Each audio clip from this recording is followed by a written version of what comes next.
रुको, क्या हुआ? ये कहाँ लेके आ गए तुम मुझे? ये रेस्टोरेंट हम जैसे गरीबों के लिए नहीं है, वहाँ सिर्फ अमीर लोग ही आते हैं। एक बार मेरे कपड़ों को तो देखो, रोड पे कटोरा पकड़कर भीख मांगने वाली भिखारन लग रही हूँ मैं। क्या बोल रही हूँ? अभी सुनो मेरी बात, एक बार उस रेस्टोरेंट में खाना खा रहे अमीरों को देखो, उनमें और हम में जमीन आसमान का फर्क है। यहाँ तुम सबसे सुंदर लग रही हो, ट्रस्ट मी। चलो। अभी ये जो रेस्टोरेंट है ना, इस शहर का सबसे महंगा रेस्टोरेंट है। हमारी औकात ना उस रेस्टोरेंट में पानी पीने की भी नहीं है। अनन्या, तुम चिंता मत करो, मैंने आज के दिन के लिए कब से सेविंग्स करके रखी हुई है। इट्स योर बर्थडे यार, कम ऑन चलो। अच्छा जी, तुमने कैसे सोच लिया? ये जो तुमने दिन रात ऑर्डर्स डिलीवर करके पैसे जोड़े हैं, मैं तुम्हें एक झटके में उड़ाने दूंगी? अनन्या प्लीज सब कुछ मुझ पे छोड़ दो, मैं देख लूंगा। मैं टेबल लेने जा रहा हूँ अभी। अनन्या अभिनव को रोकने के लिए उसके पीछे पीछे भागी और जल्दी जल्दी में एक अमीर आदमी से टकरा गई और उस अमीर आदमी के महंगे सूट पर वाइन गिर गई। सॉरी, मुझे माफ कर दीजिए, मुझे नहीं पता था। अंधी हो क्या? इस गवार को यहाँ आने किसने दिया? तुम जानती हो इस सूट की कीमत क्या है? 20 लाख का सूट है ये। मुझे माफ कर दीजिए सर, मुझे नहीं पता था। मैं अभी चली जाती हूँ। तुम्हें क्या लगा मैं तुम्हें यहाँ से आसानी से जाने दूंगा? इस सूट की कीमत चुकाओ, वरना क्या? अरे वाह, एक और सड़क छाप गवार। लगता है इस रेस्टोरेंट के स्टैंडर्ड्स वाकई में बहुत गिर चुके हैं। अभी के अभी मेरी पत्नी से माफी मांग। नहीं प्लीज, अभी छोड़ो। मैं माफी मांगू? तुम जानते भी हो मैं हूँ कौन? लिसन, माफी मांगते और चलते हैं ना यहाँ से। He is the owner of Singhania industries. Let's go please। तुझे समझ में नहीं आ रहा है? मैं कह रहा हूँ माफी मांग मेरी पत्नी से, अभी के अभी, वरना कहीं ऐसा ना हो तू इस दिन के लिए पूरी जिंदगी पछताए। अभिनव की बात सुनकर वो अमीर आदमी गुस्से से तिलमिला उठा। पूरा रेस्टोरेंट उसे देख रहा था। मैं इस शहर का सबसे बड़ा हीरा व्यापारी हूँ। अमीर से अमीर लोग, मंत्री, संतरी सब मेरे पॉकेट में रहते हैं। मैं चाहूँ ना चुटकी में तुम्हारा नामो निशान मिटा सकता हूँ, पर अगर मैंने चुटकी बजाते ही तेरे पूरे बिजनेस का नामो निशान गायब कर दिया तो? जब तक वो आदमी अभिनव की बात समझ पाता, अभिनव ने अपना फोन निकाला और किसी को एक मैसेज भेजा। अगले ही पल उस अमीर आदमी को एक कॉल आया और उसके पैरों तले जमीन खिसक गई। क्या? ये सब कैसे हो सकता है पापा? तुमने ये सब कैसे किया? आखिर तुम हो कौन?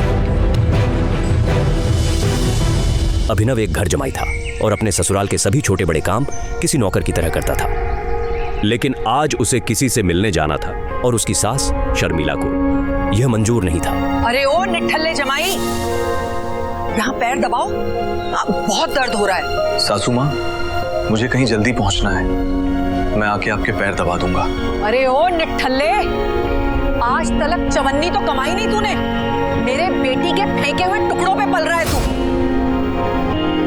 और तुझे किसी को मिलने जाना है? तब अभिनव की पत्नी अनन्या वहां आती है। क्या हो रहा है ये सब? हाँ, ये शोर शराबा क्या हो गया सवेरे सवेरे? शोर मैंने नहीं, तेरे निकम्मे पति ने मचाया हुआ है, जिसे तेरे दादा ने जबरदस्ती तेरे पल्लू में बांध के रखा हुआ है। तो मेरा बस चले ना तो अभी के अभी इसे लात मार के घर से बाहर निकाल दूं। अभिनव, तुम्हें जहाँ जाना है चले जाना, प्लीज। पहले मम्मी का काम करके जाओ। नहीं अनन्या, मैं अभी नहीं रुक सकता, मुझे जाना होगा। I am sorry. इतना कहकर अभिनव वहां से निकाल जाता है और यह देखकर शर्मिला का गुस्सा 7वें आसमान को छू जाता है। आने दो इसको। अब कैसे बचेगा अभिनव अपनी सास के गुस्से से? क्या अभिनव की आज शामत आने वाली है? क्या होगा आगे? थोड़ी देर बाद अभिनव मुंबई शहर की सबसे बड़ी 5 स्टार होटल सैफायर पर पहुंच गया था, लेकिन वहां भी उसका स्वागत कुछ ठीक नहीं होता। ओए ओ गरीब, जेब में चवन्नी नहीं है, इस होटल में क्या खाना खाने आया है? अबे यहाँ का पानी खरीदने में भी ना तेरा घर चला जाएगा, समझा? चल निकल यहाँ से।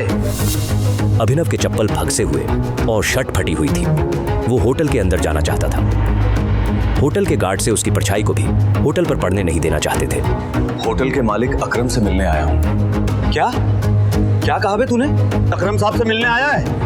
अबे तुझ जैसे आदमी से ना हमारे अकरम साहब बाथरूम भी साफ ना कराए, समझा? बड़ा आया अकरम साहब से मिलने वाला। चल जा यहाँ से। सिक्योरिटी गार्ड्स इतना कहकर अभिनव को साइड में हटा ही रहे थे कि तभी वहां अभिनव की एक्स गर्लफ्रेंड वैभवी अपने नए बॉयफ्रेंड के साथ पहुंचती है। अरे गार्ड भैया, इन गरीबों को ऐसे नहीं भगाते भैया। बेचारे ने कितने दिन से कुछ नहीं खाया होगा। वैसे भी होटल में खाना तो बचता ही है जिसे आप फेंक देते हैं, वो इसे खिला देंगे। बेचारा बहुत दिनों से भूखा लग रहा है। अभी कुछ दिन पहले ही वैभवी अभिनव के साथ जीने मरने की कस्में खाया करती थी और आज वो उसके ही सामने किसी भिखारी की तरह बर्ताव कर रही थी। मुझे तो विश्वास ही नहीं होता, ये निठल्ला तुम्हारा बॉयफ्रेंड था। देवेंद्र की इस बात को सुनकर अभिनव के गुस्से का ठिकाना नहीं था, लेकिन इससे पहले कि वो कुछ कहता, वहां एक आलीशान कार आकर रुकती है। सर आ गए।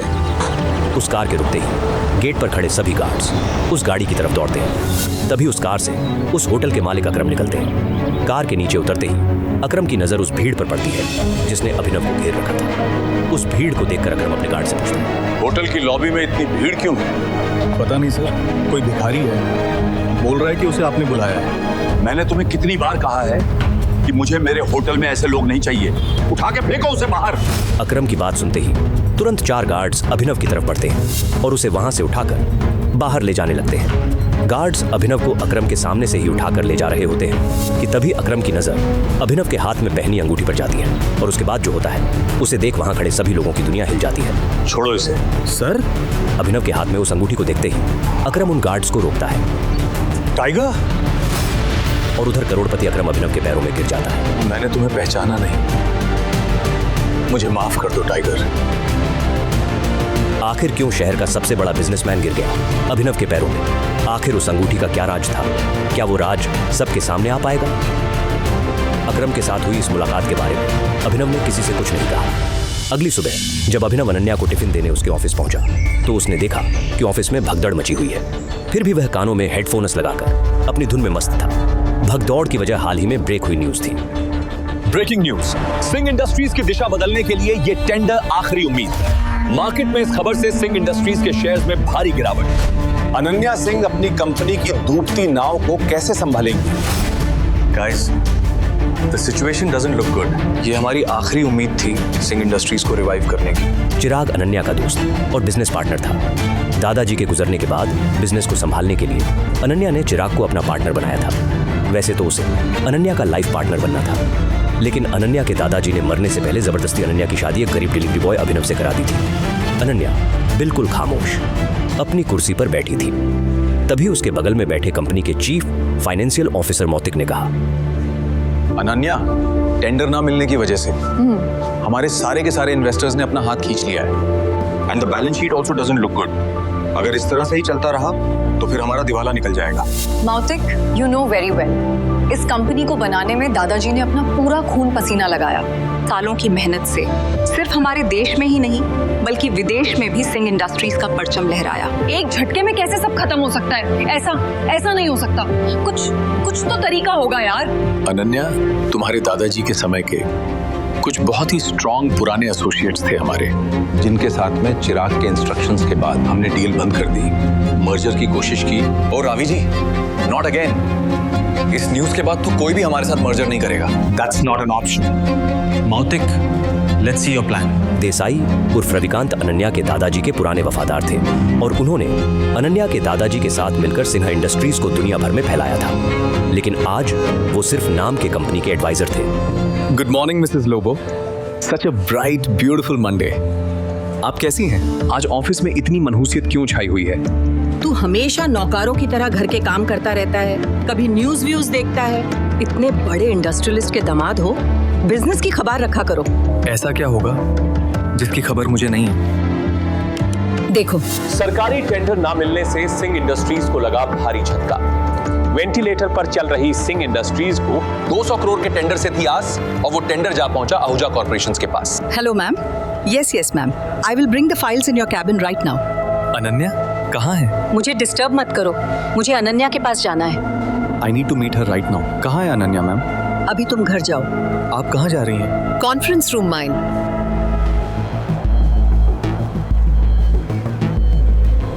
अनन्या, मुझे आज की क्लास के बारे में तुमसे बहुत जरूरी बात है। अभिनव को इस तरह देखकर सभी लोग हैरान हो जाते हैं। सबको बखूबी पता था कि अभिनव सिंह परिवार का एक नाकारा घर जमाई है।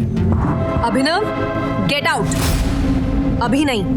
अनन्या, मैं तुम्हें इस मुसीबत से, तुम सबको इस मुसीबत से निकाल सकता हूँ। मेरे पास रास्ता है। मुझे 5 मिनट दे दो। बस अभिनव का इतना कहना ही था कि तभी चिराग अपनी कुर्सी से उठा। ये कॉन्फ्रेंस रूम है। तेरी हिम्मत कैसे हुई कंपनी के मैटर्स में बोलने की? अनन्या, सबसे पहले तो इस आदमी को इस कंपनी से निकालो। जब से ये यहां आया ना, इस कंपनी की बैंड बज गई है। चिराग अभिनव को कॉन्फ्रेंस के बाहर धकेल देता है। सिक्योरिटी, उठा के फेंक दे इस आदमी को बाहर। मिसेस लोबो को अभिनव की हालत पर तरस आने लगता है और वो चिराग से रिक्वेस्ट करते हुए कहती है, Sir, I will take care of this matter. You can go inside for the meeting. अच्छा, आप फाइल्स लेके आई हैं? Yes. दीजिए मुझे। गुस्से में लाल चिराग वापस कॉन्फ्रेंस रूम में चला जाता है। Leave him. ये कोई चोर उचक्का नहीं है। ये आपकी अनन्या मैडम का पति है और सिंह परिवार का घर जमाई है। भूल जाते हो क्या ये सब तुम लोग? Thank you Mrs Lobo. जितनी इज्जत मुझे आपसे मिलती है, उतनी शायद अनन्या और उसकी मम्मी से भी नहीं मिलती। You idiot. Come with me right now. अब तुम नीचे बड़बड़ा रहे थे कि तुम कंपनी को क्राइसिस से बाहर निकाल सकते हो। कैसे? कैसे तो अभी मुझे नहीं पता मिसेस लोबो, लेकिन मुझे कुछ भी मदद करने के लिए पहले कुछ इन्फॉर्मेशन चाहिए होगी। उसके बिना हेल्पलेस। कैसी इंफॉर्मेशन? मुझे इस कंपनी के इन्वेस्टर्स की डिटेल्स चाहिए, शेयर होल्डर्स की लिस्ट चाहिए और बैलेंस शीट देखनी है। उसके बिना मैं कुछ भी नहीं कर पाऊंगा। अभी तुमने देखा ना क्या हुआ, और इतना सब होने के बाद कंपनी का कोई भी एम्प्लॉय तेरी मदद नहीं करेगा तो कैसे होगा? एक आदमी है जो तुम्हारी मदद कर सकता है। कौन? रविकांत देसाई सर। वो अनन्या के ग्रैंडफादर के बहुत क्लोज थे। वो तो ठीक है, लेकिन आजकल चिराग ने सबको साइडलाइन कर दिया है ना। लेकिन एक बात बताती हूँ, Ravikant Desai is a chain smoker. हर घंटे आएंगे सिगरेट पीने के लिए। तुम यहाँ आओ, उसका वेट करना, उसके साथ कोशिश करना बात करने की, उसको कन्विंस करने की पूरी कोशिश करना। I am sure you can do it. Okay, अब मुझे जाना होगा। All the best.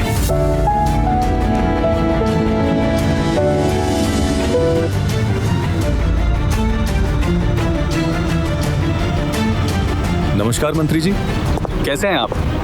अरे अभिनव जी, आपने हमें कॉल किया, हमारे तो भाग्य ही खुल गए। अरे नहीं, ऐसा कुछ भी नहीं है। मुझे एक छोटा सा काम था आपसे। एक गरीब डिलीवरी बॉय अभिनव की मंत्री जी से कैसी थी पहचान? मंत्री जी अभिनव से इतनी विनम्रता से बात क्यों कर रहे थे? फोन पर अभिनव मंत्री जी को कुछ समझा रहा था। तभी रविकांत देसाई उर्फ रविकांत वहां आ गए। हाँ तो फॉरेन डिटेल्स पता कीजिए मंत्री जी, और मुझे कॉल बैक कीजिए। अभी मैं रखता हूँ जी। रविकांत जी, सिंह इंडस्ट्रीज का मर्जर एके प्राइवेट लिमिटेड के साथ कैसा रहेगा? एके प्राइवेट लिमिटेड? वो तो हमारे बहुत ही पुराने एसोसिएट्स थे, लेकिन अभिनव, तुम उनके बारे में कैसे जानते हो? इसके बाद अभिनव ने रविकांत को कुछ ऐसा बताया कि उसे सुनने के बाद उसके होश उड़ गए। उन्होंने अपनी सिगरेट वापस रखी और अभिनव को अपने साथ कॉन्फ्रेंस रूम में ले गए। अबे ओ गरीब, तू गया नहीं अभी यहाँ से? Behave yourself. अनन्या, हमें अभिनव को एक मौका देना चाहिए। He has an excellent plan. वो भी सड़क छाप के पास। बरखुरदार, जितनी तुम्हारी उम्र नहीं है, उससे ज्यादा मुझे इस कंपनी को चलाने का एक्सपीरियंस है। हमें अभिनव को सुनना चाहिए। He has a point. ऐसे कैसे बोल सकते हैं आप? कहना क्या चाह रहे हैं आप? इन सब नोकझोंक के बीच अनन्या एक गहरी सोच में थी। उसे अपने दादाजी की कही एक बात याद आ रही। अनन्या बेटे, अभिनव तुम्हारे लिए एक बहुत ही अच्छा जीवन साथी है, और हमेशा याद रखना, जब भी तुम पर या सिंह इंडस्ट्री पर कोई भी मुसीबत आएगी ना, तो अभिनव ही तुम्हें उससे बाहर निकालेगा।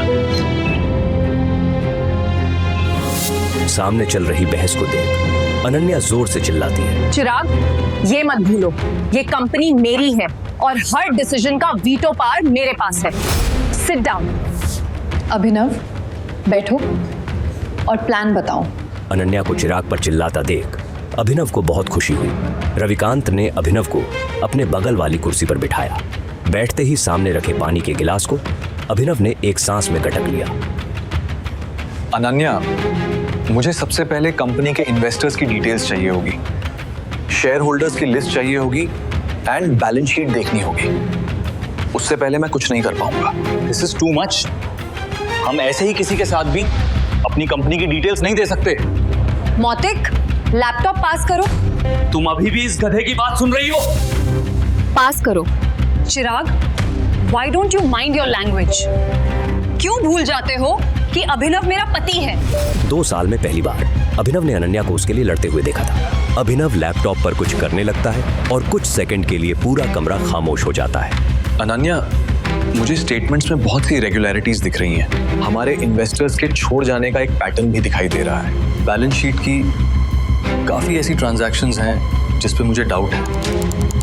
ये क्या बकवास कर रहे हो? ये सब तो हवाई बातें हैं। ये बताओ कि कंपनी को दिवालिया होने से कैसे बचाओगे तुम? गिरते हुए शेयर्स को कैसे कंट्रोल करोगे तुम? अभिनव, अनन्या, हमें कंपनी के शेयर्स बायबैक करने होंगे। Brilliant idea. तुम्हें क्या लगा अभिनव? ये सब हम लोगों ने डिस्कस नहीं किया होगा? अभिनव, हमारे पास फंड्स कहाँ हैं? या right, okay, let me make a call. इतना कहते ही अभिनव ने अपने फोन से एक नंबर मिलाया और उसके बाद जो उसने फोन पर कहा उसे सुनकर अनन्या के साथ सबके होश उड़ गए। चिराग और मोती की आंखें फटी की फटी रह गई। या मिस्टर आक्रम, मेरी बात ध्यान से सुनिएगा। एके प्राइवेट लिमिटेड के अकाउंट से अभी के अभी 500 करोड़ रुपए ट्रांसफर कीजिए। दूसरी बात, एके प्राइवेट लिमिटेड और सिंह इंडस्ट्रीज का मर्जर जो है उसको पब्लिकली अनाउंस कीजिए अभी। और हाँ, आहूजा कॉर्पोरेशंस के जितने भी शेयर्स हैं सब खरीद लीजिए जल्दी। रविकांत अभिनव की बातें सुनकर मुस्कुरा रहे थे, लेकिन अनन्या अभिनव की इतनी बड़ी बड़ी बातें सुनकर हैरान थी। उसे यकीन ही नहीं हो रहा था कि उसका घर जमाए पति इतनी बड़ी कंपनी के मालिक से बात कर उसकी सिंह इंडस्ट्रीज का मर्जर करवा रहा था। अभिनव, कौन हो तुम? मुस्कुराते हुए अभिनव ने अनन्या की तरफ देखा, लेकिन उसने कोई जवाब नहीं दिया। पाई पाई के लिए तरसने वाले अभिनव ने कैसे दिवाला हो रही सिंह इंडस्ट्रीज को दिलाए 500 करोड़ रुपए। एक गरीब घर जमाई ने आखिर कैसे करा दिए कि प्राइवेट लिमिटेड जैसे बड़ी कंपनी से सिंह इंडस्ट्रीज का मर्जर। क्या सिंह इंडस्ट्रीज की बर्बादी और सरकारी टेंडर न मिलने के पीछे चिराग और मौतिक की है कोई साजिश? मिनिस्टर जी से अभिनव ने क्या पता करने को कहा था? आगे की कहानी जानने के लिए देखें अगला एपिसोड सिर्फ पॉकेट एफएम के यूट्यूब चैनल पर, और द रिटर्न ऑफ टाइगर के सारे एपिसोड्स को सुनने के लिए डिस्क्रिप्शन में दी लिंक से डाउनलोड करें पॉकेट एफएम ऐप।